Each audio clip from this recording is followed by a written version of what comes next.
guess there was that belief, but there was also a lot of doubt. There was a lot of uncertainty, a lot of, what's gonna happen at mile 20? Am I gonna mess up my drinks?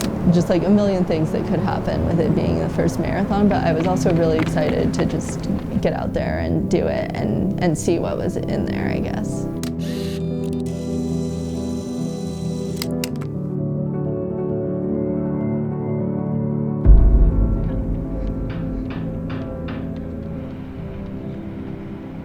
It's definitely been a bit of a whirlwind since the trials. It's definitely been in waves because immediately after things were like totally crazy and like everything was so fresh and new and exciting that it was mostly fun at that point, just to like be totally immersed in it. But then yeah, getting back to North Carolina beginning of March, so things felt a little more normal for a while there. And then I had a couple like photo shoots in March, which is kind of a new thing for me. Sometimes I just have to tell myself like, okay, this is uncomfortable, but I just need to go with it. I wasn't like anticipating it, I was just thinking about the race itself, not like the consequences. But yeah, it's been nice to get up here to Park City and just be able to focus on training. On the way or whatever, yell at us. And it's over 10 days. Yeah. And then, of course.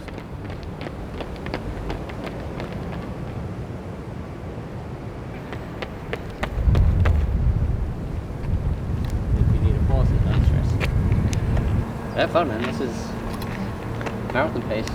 Okay, so the last 2 miles, like, when you just gotta hold yourself. Yeah.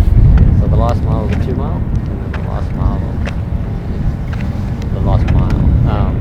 Before that, I just want to get to the point where you have to hold yourself accountable. Yeah. And you guys can get through that. So the paces are irrelevant. It's just we need you to be like, kind of like you're doing those mile repeats, but I want you to kind of be able to be flogged going into it.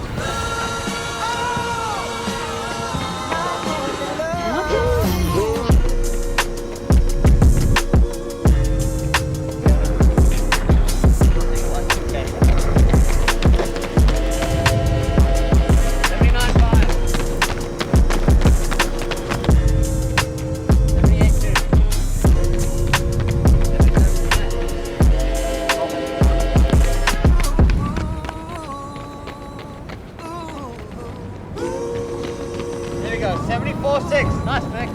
Keep it there. Alright, big take, come in a mile. 74. 71.9. Very good. Nice, Fiona. 73.5. 71.4. 452. Good job. Good job, man. Happy? Outdid yourself. Good job. Alright, stay. You want to do some speed with me? It's very task-driven marathoning. It's not just, I'm going to go and run and kick it in, or I'm not going to run and if I feel good, it's a good day.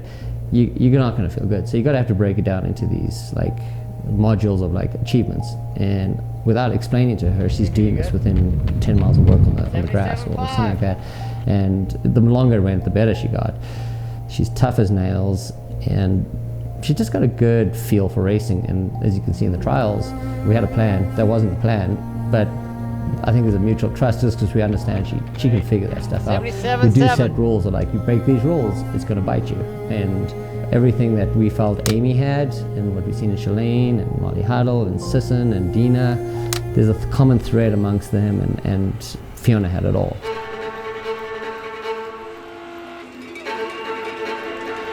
The start of any race, there's definitely a little bit of nervous energy going on, especially as we're working our way through that city center. Those first couple miles, it was very loud.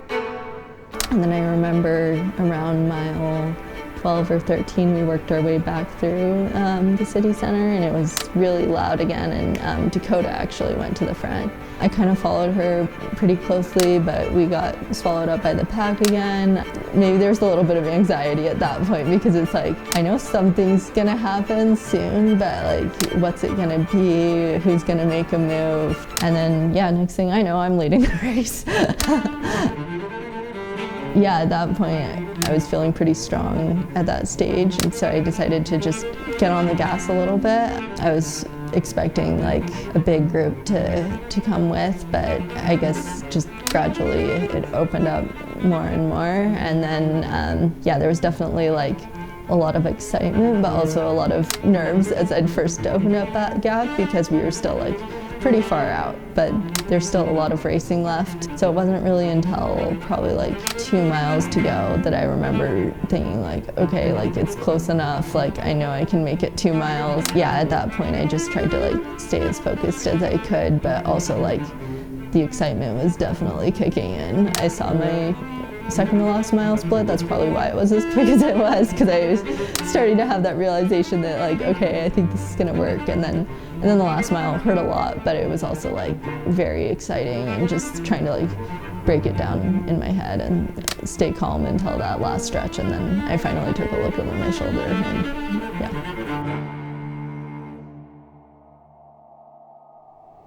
When we started the group, I had a list of names. It was actually meant to start a little bit earlier, and COVID hit, and a lot of those names went to other groups that just started up at the same time. So Fiona's always at the top. She's a good teammate, very supportive person. Like, we need to have Fiona.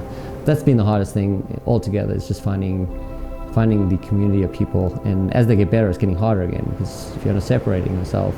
We need to get distance runners around her. So that was initial struggles at first, and Fiona would be a perfect fit that mold. She's very talented and a great personality. So. Everything was over the phone. I just remember like a lot of excitement and enthusiasm on their end, which meant a lot to me, because I didn't have an NCAA title coming out. So to have people who were invested and excited about my career and where it could go was really meaningful. And then also seeing the team that they were building and their vision for the group was super exciting. And it definitely helps so much to have someone in your corner who believes in you, especially people as experienced as they are, having been to multiple Olympics themselves. And sometimes you need someone to give you that little boost of like, hey, maybe you can do this, and hear it from someone else before you fully believe it yourself. I would love to just have as many people from our team as possible at the Olympics. I think Paddy has a really good shot for the UK. He's in a great place right now, and Pat Tiernan is already going for Australia. It would be great if we could get a few more women, especially on the track on that team. So I would love to just be rolling as a team throughout the summer. On an emotional level, there's just like the excitement of like the group moving forward, and when you're genuinely happy for someone else's success, I feel like that is really powerful momentum. But then like on a more practical level, one thing that was super helpful to me going into my marathon build was seeing the performances of people like Rose Harvey and Sarah Bond in Chicago, because I knew that they had done probably a lot of the same training, or like the same principles of the training, and they executed really well on that day. And then seeing Pat's performance at Houston too was just like really good like confirmation of like, okay, like I know that the training that I'm doing works, and this is the proof. So just being able to have that additional layer of like trust in it is pretty powerful, I think.